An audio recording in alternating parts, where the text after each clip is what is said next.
उत्तर प्रदेश के ब्रज क्षेत्र में वर्षों से पेड़ों की कटाई पर लगी रोक के कारण अटकी 6 बड़ी इंफ्रास्ट्रक्चर परियोजनाओं को अब नई रफ्तार मिलने जा रही है। सुप्रीम कोर्ट ने ताज ट्रेपेजियम जोन यानी टीटीजे क्षेत्र में पेड़ों की कटाई और ट्रांसलोकेशन की सशर्त अनुमति दे दी है।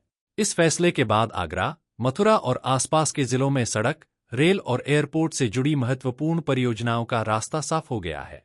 दरअसल, टीटीजे ताजमहल के संरक्षण के लिए बनाया गया पर्यावरणीय संवेदनशील क्षेत्र है। इस क्षेत्र में पेड़ों की कटाई के लिए सुप्रीम कोर्ट की अनुमति अनिवार्य होती है। इसी वजह से कई महत्वपूर्ण विकास परियोजनाएं वर्षों से लंबित थीं। सुप्रीम कोर्ट की मुख्य न्यायाधीश की अध्यक्षता वाली बेंच ने 27 मई को इन मामलों पर सुनवाई की थी। अब जारी आदेश में कुल 10,117 पेड़ों की कटाई और 512 पेड़ों के ट्रांसलोकेशन की मंजूरी दी गई है। हालांकि यह अनुमति कई पर्यावरणीय शर्तों के साथ दी गई है। कोर्ट ने स्पष्ट किया है कि सभी संबंधित विभागों को सेंट्रल एम्पावर्ड कमेटी यानी सीईसी की सिफारिशों का पालन करना होगा।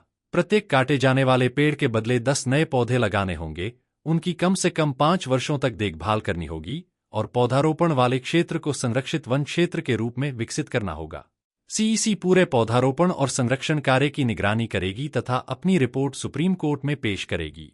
इस फैसले से सबसे बड़ी राहत आगरा-जलेसर 4 लेन परियोजना को मिली है, जिसके लिए 2,818 पेड़ों की कटाई और 229 पेड़ों के ट्रांसलोकेशन की अनुमति दी गई है। इसके अलावा खंदौली-अलीगढ़ एक्सप्रेसवे के लिए 1,963 पेड़ काटने और 53 पेड़ों को ट्रांसलोकेट करने की मंजूरी मिली है।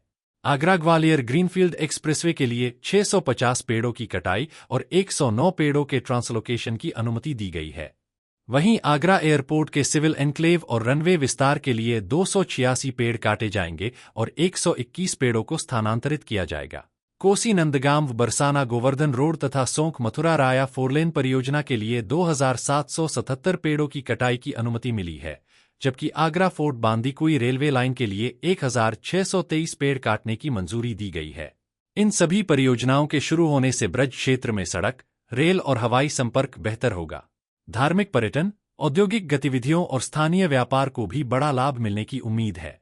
लंबे समय से अटके विकास कार्य अब पर्यावरणीय शर्तों के साथ तेजी से आगे बढ़ सकेंगे, जिससे पूरे ब्रज क्षेत्र के इंफ्रास्ट्रक्चर को नई गति मिलेगी।